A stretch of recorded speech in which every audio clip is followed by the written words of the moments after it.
De geografia, a gente vai falar sobre fotografias e croquis, tá? Especificamente sobre croquis. O que é um croquis? Aqui nessa imagem, aqui nós temos duas imagens, né? Vamos fazer a leitura primeiro. Observe agora a fotografia de uma paisagem e sua representação por meio de um desenho. Que informações podemos obter dos dois tipos de imagem?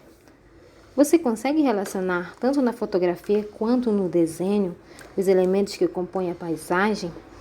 Na primeira foto aqui, ó, nós temos uma fotografia mesmo, né? Foi de Delfinópolis, Minas Gerais, do ano de 2016. Aí que tem algumas perguntas aqui embaixo. Quando a imagem foi fotografada? Onde a paisagem está localizada, né? Já está escrito aqui, né? Quando, 2016 e onde, né? Minas Gerais. E aqui temos a fotografia, mas aqui embaixo nós temos um desenho, né? Que é um croquis, ou seja, não é um desenho que a pessoa que fez, esse croquis, a pessoa que fez, ela conseguiu identificar que tem uma casa ali, que tem árvores, tem montanhas, tem ruas, né? Tem postes. E ela conseguiu fazer um rascunho disso, né? Outro desenho. Na página 30. O desenho da página anterior é um croquis, isto é, um esboço, um desenho simplificado, usado para representar um lugar, uma paisagem ou um caminho. Os croquis podem variar em relação ao tipo de visão apresentada e à técnica de quem fez o desenho. Ou seja, cada pessoa ela tem o seu jeito de desenhar, né? Ela vai fazer como se fosse um desenho que fosse mais fácil para ela se localizar, tá? Os croquis, eles servem como uma forma de localização, tá? Você faz o rascunho, como chegar numa rua, como chegar em um restaurante, uma padaria, uma escola. Apesar de o croquis ser simplificado, sua elaboração deve obedecer algumas regras. Conheça alguma delas e confira-as nas imagens. Então, aqui temos algumas regras. Utilizar símbolos, cores ou traços que apresentem os elementos observados. Aqui, né, nesse croquis aqui embaixo dessa aldeia, a gente pode observar, né? Cores, formas, né? Tem formas. Manter a posição dos elementos que serão representados. Tá? É saber separar a localização de cada elemento, tá? Manter a proporção quanto ao tamanho dos elementos e quanto à distância entre eles. Criar um título que faça referência à localização e à característica destacada nos elementos desenhados.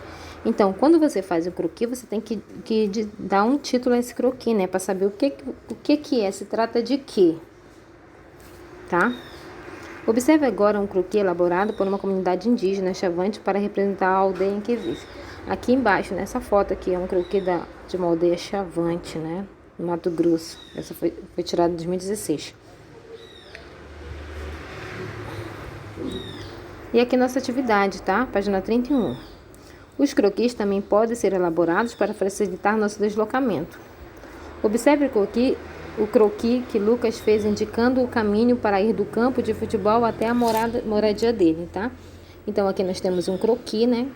É uma espécie de mapa, mas não é um mapa, porque é só um rascunho, tá? E tem o Lucas que saiu do campo de futebol e tem as setinhas aqui indicando que ele foi até a casa dele, né?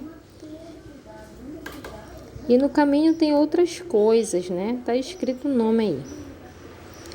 A questão número 1. Quando segue em direção à sua moradia, o que Lucas observa?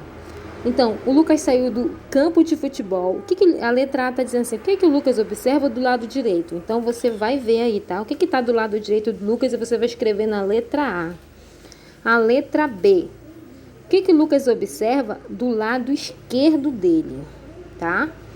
Você vê aí, quando o Lucas sai do campo de futebol até chegar na casa dele, o que ele pode observar no caminho? Você vai escrever na letra B. A questão número 2. Que elemento pode ser indicado como referência por estar em frente à moradia de Lucas? Se o Lucas ele mora aqui nesse prédio, o que está em frente à casa dele, ao prédio dele? Tá? Você vai escrever na número 2. A questão número 3.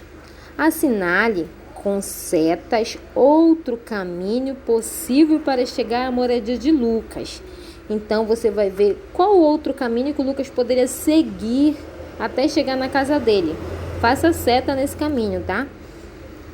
Circule nesse caminho o elemento que está no lado esquerdo e que pode ser utilizado como referência para indicar a localização da casa dele. Então, nesse caminho, quando você fizer o seu caminho, aí que o Lucas vai chegar até na casa dele, você vai circular alguma coisa que está do lado esquerdo dele, tá?